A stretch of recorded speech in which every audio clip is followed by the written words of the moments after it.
Magandang araw. Ngayon naman ay ating tatalakayin ang ikalawang bahagi ng ating leksyon na may pamagat na paano nagkasala ang tao. Nagpasimula ang kasalanan ng talikuran ni Lucifer at ng kanyang mga anghel ang kanilang katapatan sa Diyos.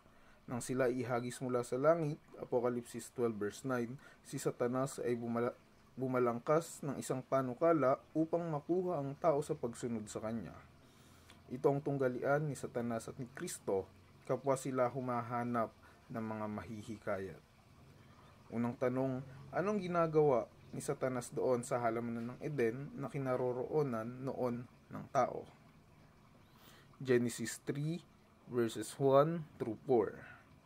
Ang ahas nga ay higit na tuso kaysa alinman sa mga mailap na hayop sa parang nanilikha ng Panginoong Diyos.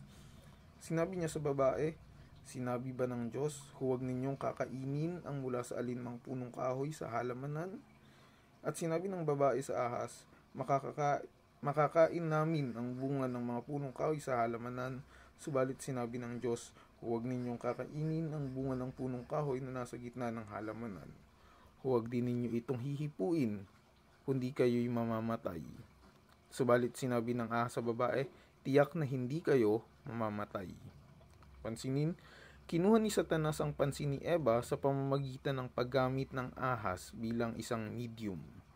May kaluwagan niyang hinawakan ang katotohanan. Alam niyang maaari silang makakain ng bunga ng punong kahoy, ngunit sinikap niyang palitawin na ipinagbawal ito ng Diyos.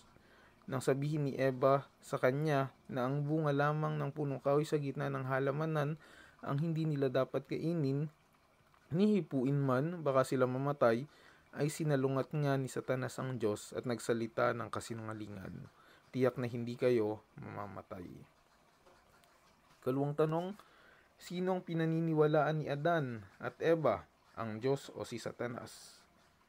Genesis 3 verse 6, kaya't nang makita ng babae na ang bunga ng punong kahoy ay mabuting kainin, nakakalugod sa paningin na dapat nasain upang maging matalino, siya ay pumitas ng bunga nito at kinain ito, at binigyan din niya ang kanyang asawa na kasama niya at siya'y kumain. Ikatlong tanong, sapagkat si Adan ay nagkasala, paano ito nakaapekto sa lahi ng tao? Roma 5 verse 12. Basahin din ang Roma 3 verse 3, unang Korinto 15 verse 22. Kaya't kung paanong sa pamamagitan ng isang tao ay pumasok ang kasalanan sa sanlibutan, at sa pamamagitan ng kasalanan ay ang kamatayan, kaya't dumating sa lahat ng mga tao ang kamatayan, sapagkat ang lahat ay nagkasala. Ika-4 na tanong, ano ang kasalanan? Unang Juan 3 verse 4.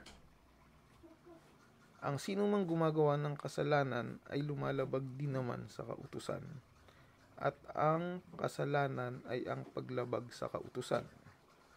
Basahin ang Roma 4:15.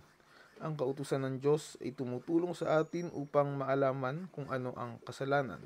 Roma 3 verse 20. Ang pagsalansang noon sa utos ng Diyos ay kasalanan na sa halamanan ng Eden. Ang simulaing iyan ay nananatili pa ring totoo ngayon. Gayunman, ang isang tao ay hindi kailangang magpatuloy sa pagsalangsang at magkasala.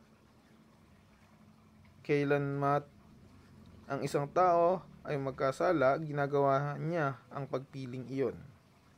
Basahin ang Josue 24 verse 15.